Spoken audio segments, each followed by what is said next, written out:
Nous allons placer des capteurs sonores dans la rue à certains endroits, notamment au Carrefour par exemple, dans un premier temps, pour tester justement la possibilité de déterminer le son à l'instant T qui nous déterminera s'il y a eu un accident et quel est le type d'accident et qu'est-ce que l'on doit faire intervenir, la police bien sûr, mais les pompiers, l'ambulance, etc.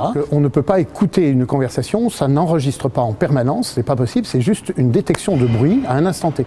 Là par exemple, on ne pourrait pas m'entendre et si je tape dans mes mains, on pourra entendre le bruit qu'il y a quelque chose qui s'est passé et qui s'est produit.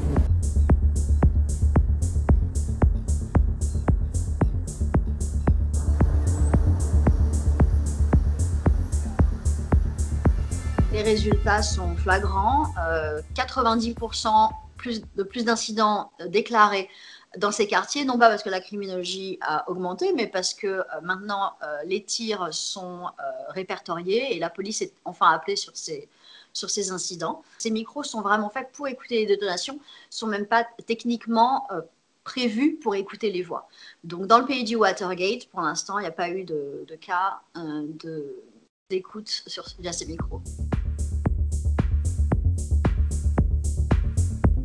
Ces nouvelles technologies doivent besoin d'être expérimentées pour voir si elles sont efficaces, si elles répondent aux objectifs que se sont fixés les pouvoirs publics et surtout, ce qu'on ne fait pas beaucoup en France, il faut voir si il faut les évaluer aussi, évaluer les politiques publiques, évaluer ces dispositifs pour voir effectivement s'il faut les développer dans beaucoup plus de territoires. La technologie, c'est un outil en plus à la disposition, dans une boîte à outils à la disposition des autorités. Ce n'est pas la panacée. Il faut bien entendu développer les outils technologiques, mais il ne faut pas oublier que derrière, il y a de l'humain pour intervenir, de l'humain pour analyser les données. Et il ne faut pas oublier non plus que la prévention de la délinquance, c'est aussi des animateurs, des éducateurs, en même temps que effectivement le développement des technologies.